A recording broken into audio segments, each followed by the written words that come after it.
Coucou tout le monde.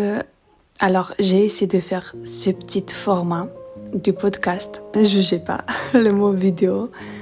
N'oubliez pas de me dire à la fin si vous aimez ce format. J'aimerais bien dire vraiment quelques mots pour les personnes qui commencent le développement personnel. Je sais qu'ici, il y en a des différents niveaux. C'est pour ça que j'ai essayé de faire dans un mode podcast pour que ce soit plus clair. Vous aurez des personnes que vraiment ils n'ont pas habitué à lire. Alors, comment commencer le développement personnel? Ou par où commencer le développement personnel? Étape 1. Prenez conscience de vous-même. Les points de départ du développement personnel, c'est d'abord la prise de conscience de soi-même. Apprenez à vous connaître, à comprendre vos forces, vos faiblesses, mais également vos valeurs, vos besoins, vos limites et vos croyances. C'est tout un chemin, mais croyez-moi que ça se mérite. Posez-vous les bonnes questions sur vos aspirations, sur vos rêves, qu'est-ce que vous en voulez faire, sur vos objectifs de vie. Identifiez les domaines que vous souhaitez améliorer et notez-les. Des expériences. Cette introspection initiale jette les bases solides de votre voyage personnel. Étape 2. Apprenez en continu. Le développement personnel implique un désir constant d'apprendre et de grandir. Lisez des livres inspirants. Faites votre première collection de livres en développement personnel. Pour les débutants, écoutez des podcasts motivants.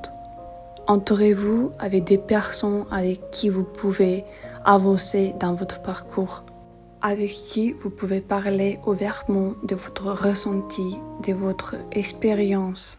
Étape 3. Pratiquez la autocompassion. Soyez gentil avec vous-même durant toute l'aventure qui prend forme au fur et à mesure. Soyez pas dur avec vous-même. Le développement personnel, c'est tout un chemin, c'est tout un parcours unique pour chaque personne. Apprenez à vous soutenir, à vous comprendre, à vous encourager, à vous aimer. La autocompassion vous aidera à surmonter tous les obstacles avec résilience. Il n'y a que vous dans cette expérience et votre force à vous-même. Dernière étape, étape 4. Surmonter vos peurs. Le développement personnel implique souvent de faire face à ces peurs et de les dépasser. Identifiez les peurs qui vous bloquent et cherchez des moyens de les surmonter. Pour commencer, vous pouvez déjà essayer de faire une liste de vos peurs. Déjà, pour pouvoir avoir conscience de ces peurs, c'est déjà un pas énorme de les détecter et d'être consciente de ces peurs. Le développement personnel est un voyage enrichissant qui vous permettra de vous épanouir, de vous connaître dans tous les aspects de votre vie. N'attendez plus pour démarrer votre parcours de développement personnel ou de rester bloqué où vous êtes à ce moment-là et pour découvrir le meilleur de vous-même. Maintenant qu'on parle de début, je me rappelle de moi-même à cette époque-là quand j'ai commencé le développement personnel en 2018-2019.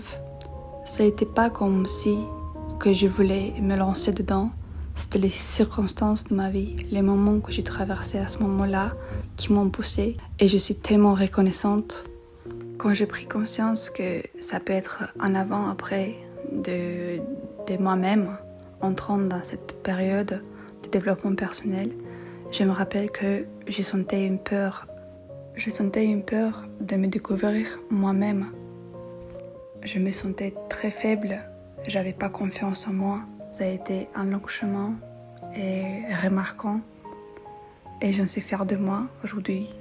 Et si toi aussi t'as passé par là, tu dois être fier de toi. Tu dois être fier de toi et être reconnaissante envers toi des parcours que tu as fait. Et si tu es encore là aujourd'hui, en débutant cette aventure, il faut que tu aies confiance en toi. Il faut que tu en vaincres la peur de te dépasser. avoir confiance et croire en toi. Connaître la nouvelle version de toi-même, la meilleure version de toi-même. Connaître une nouvelle ère de toi, plus forte, plus confiante, qui connaît ses valeurs. J'espère que vous avez aimé ce petit podcast et j'espère que vous l'avez trouvé captivant. Et n'oubliez pas de vous retourner dans un groupe et dire ce que vous avez en pensé de ce petit podcast.